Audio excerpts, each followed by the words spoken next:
ஸ்கிரீன்ல ஒருத்தர் தெரியுதாருல, இவர் பேரு ரஞ்சிஷ். 38 வயசு இவருக்கு. இந்த கேரளாவோட KSRTC இருக்குல்ல, இதுல பஸ் கண்டக்டரா ஒர்க் பண்ணிட்டு இருந்தவர். பாஸ்டன்ஸ்ல சொல்றேன், ஒர்க் பண்ணிட்டு இருந்தவர்.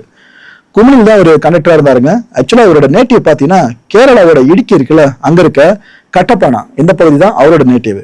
இவருக்கு திருமணமாகி ஒரு மகனும் இருக்காப்ல. ரொம்ப ரொம்ப ஹாப்பியான ஃபேமிலியா ஆரம்பத்துல இருந்திருக்காங்க. ரொம்ப சந்தோஷமா, ரொம்ப ரொம்ப இன்னசென்ட் ஹஸ்பண்ட்னு இவரு பேர் எடுத்த ஒருத்தர். அந்த அளவுக்கு இன்னசென்ட்டா ஃபேமிலிக்குள்ள இருந்த ஒருத்தர் தான் இந்த மனுஷன். ஆக்சுவலா இவரு செய்யற வேலை எந்த அளவுக்கு லவ் பண்ணிருக்காரு தெரியுமா? அது அந்த வேலை சார்ந்து அவரோட சந்தோஷம் இருக்குல்ல, அத வீடியோஸா பதிவு பண்ற விஷயத்தையும் அவர் வழக்கமா வச்சிருந்தாரு. அந்த அளவுக்கு துருதுருன்னு வேலை செஞ்சு சந்தோஷமா இருந்தால்தான் இந்த ரஞ்சிஷ். திருமணம் நடந்து குழந்தைய பிறந்து வாழ்க்கை ஓஹோன்ற மாதிரி தான் போயிட்டு இருக்கு. ஒரு 2 வருஷம் கேப்ல என்ன தெரியுமா ஆகுது, அந்த மனைவி இருக்காங்களே, இவரோட மனைவி, அவங்க கத்தாருக்கு வேலை தேடி போயிட்டாங்க. அங்க வேலையும் கிடைச்சிருச்சு.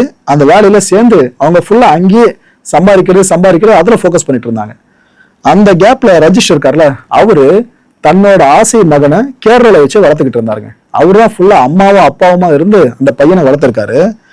அந்த மனைவி இருக்காங்களே, ஒரு கட்டத்துல ரஞ்சிஷ் மேல இன்ட்ரெஸ்ட் போயிடுச்சு அவங்களுக்கு. திருமணமானவங்க அதை மைண்ட்ல வச்சுங்க, இன்ட்ரெஸ்ட் போயிடுச்சு. இன்னொரு பக்கம் அந்த இன்ட்ரெஸ்ட் போக காரணம் என்னவா இருந்திருக்குன்னு நினைக்கிறீங்க? கரெக்ட், கத்தார்ல அவங்க இன்னொருத்தர் கூட நெருங்கி பழக ஆரம்பிச்சிருக்காங்க.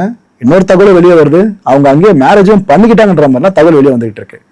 ஸோ இங்க கேரளால பையனை கஷ்டப்பட்டு இந்த அப்பா வளர்த்துக்கிட்டு இருக்காரா, இன்னொரு பக்கம் கத்தார்ல அவங்களுக்கு அடுத்த வாழ்க்கையை நோக்கி போக ஆரம்பிச்சிட்டாங்க.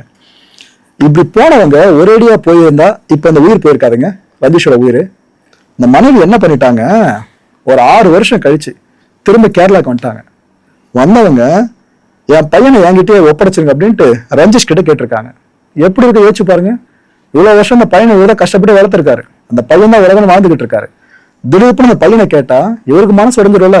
இவர் இல்ல கொடுக்க மாட்டேன், வேற என்னோட நீ பண்ணிக்கமா, பட் குழந்தை மட்டும் நான் கொடுக்க மாட்டேன்னு ஒரு தெளிவா நின்ட்டாரு.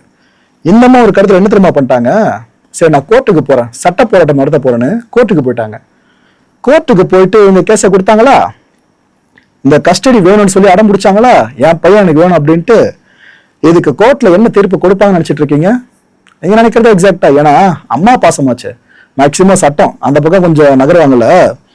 இந்த ரஞ்சிஷ் எவ்வளவு நோ சொல்லியும் கோர்ட்ல அவங்க ஆர்டர் போட்டாங்க, இல்ல அந்த பையன் அந்த அம்மா கூட போயிட்டோம் அப்படின்ட்டாங்க.